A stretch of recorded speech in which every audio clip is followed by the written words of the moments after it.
Bonjour à tous, donc pour ce 72e Homon, ici on va démarrer avec une mobilité active et on commencera avec 2 minutes en Cossack Mobility. Donc prenez le temps de bien regarder la vidéo pour être sûr de passer d'une jambe à l'autre tranquillement afin de gagner en amplitude au fur et à mesure de ces 2 minutes. 10 fois du double knee touch, là aussi regardez la vidéo parce que si vous n'y arrivez pas, vous allez pouvoir poser les mains au sol pour le faire, ou en tout cas le faire au début et ensuite peut-être y arriver sans poser les mains. Gardez toujours bien une largeur de squat quand vous faites ce mouvement pour ne pas vous retrouver les pieds beaucoup trop serrés. 20 fois un posed mountain climber où à chaque fois vous prendrez le temps de faire une petite pause en bas de la position, c'est-à-dire avec les hanches le plus proche possible du sol et la poitrine bien relevée, toujours en gardant les bras bien tendus.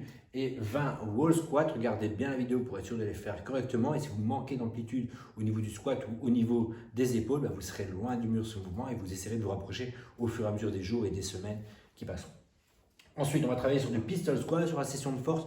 Pistol squat, plutôt 4 fois 8 répétitions de chaque jambe, évidemment. Vous prendrez 2 minutes de pause entre chaque série. Le but, évidemment, c'est le plus lourd possible sur vos 8 répétitions, à gauche et à droite. Donc, si vous êtes à l'aise avec le mouvement, vous allez pouvoir ajouter du poids. Peu importe ce que vous allez prendre, une barre dans le dos, un poids devant, une rondelle, un dumbbell, n'importe quoi. Soit rajouter un tempo, du poids et un tempo, c'est tout à fait faisable aussi. Ou si vous n'êtes pas du tout à l'aise avec le mouvement, regardez bien la vidéo parce que vous allez avoir plusieurs possibilités pour scaler ce mouvement et être sûr qu'il soit correctement réalisé. Attention quand même, le pistol, c'est un exercice très efficace pour gagner en force sans trop de matériel au niveau du bas du corps. Par contre, c'est mal fait, on peut rapidement se blesser. Donc regardez bien la vidéo pour être sûr que ce soit correctement réalisé et de toujours avoir votre genou, en tout cas dans l'axe de vos orteils. Si vous rentrez un moment le genou trop sur l'intérieur en pistol squat, c'est sûr et certain qu'on va vers une blessure. Donc dans ce cas-là, vous réduisez peut-être l'amplitude du mouvement ou vous enlevez la charge que vous avez mise si vous avez rajouté une charge.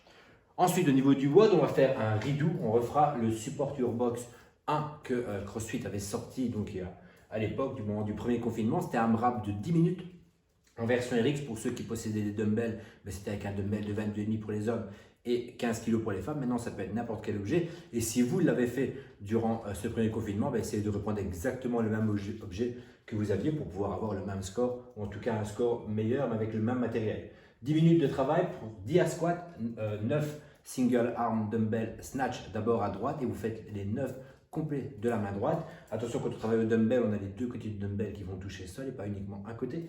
Ensuite, 10 push-ups. Et attention que les push-ups doivent être évidemment bien réalisés. Si vous voulez utiliser une box pour les faire ou si vous aviez utilisé une box, continuez à la prendre pour être sûr, encore une fois, d'avoir les mêmes mouvements sur ce WOD. Et 9 single arm dumbbell snatch, cette fois-ci à gauche. Et vous devez évidemment faire l'ensemble des reps de la main gauche. Donc, pas d'alternance ici au niveau des snatchs, une fois tout à droite, une fois tout à gauche. RX 22,5 pour les hommes, 15 pour les femmes. Encore une fois, ça peut être n'importe quel objet. Si vous avez des kettlebells, utilisez-les. Si vous avez utilisé un pack d'eau, utilisez-les. Ça peut être tout à fait fait aussi. Si vous n'avez qu'un pack d'eau à disposition, vous faites à chaque fois à deux mains. Le poids n'est pas très lourd sur un pack d'eau. Ça vous permettra de faire, en tout cas, tout à fait moyen de faire vos snatchs et de faire ce workout-là.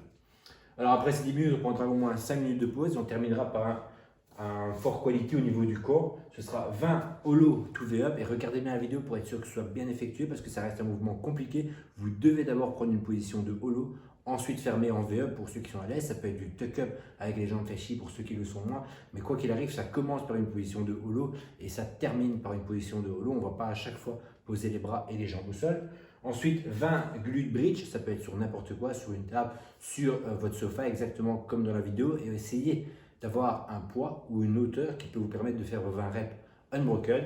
Et ensuite, une minute de planche. Pour ceux qui savent tenir une minute unbroken, faites-le. Si pour vous, c'est vraiment trop facile, n'hésitez pas à vous lester, à rendre ça plus compliqué, peut-être avec un poids sur le milieu du dos ou peu importe, c'est à vous de voir, mais vous devez vraiment essayer de faire une minute complète et que ce soit quand même assez difficile. On fera 3 tours, c'est un fort quality, donc ça ne sert absolument rien d'essayer de faire un maximum de reps et qu'entre la première et la dernière rep, il y a une énorme différence du niveau. Ça doit rester correct du début à la fin, donc prenez les pauses qui vous conviennent pour être sûr de faire ça le plus correctement possible. Et on en restera là pour aujourd'hui, ce sera déjà très bien. On se reverra pour le web de jeudi.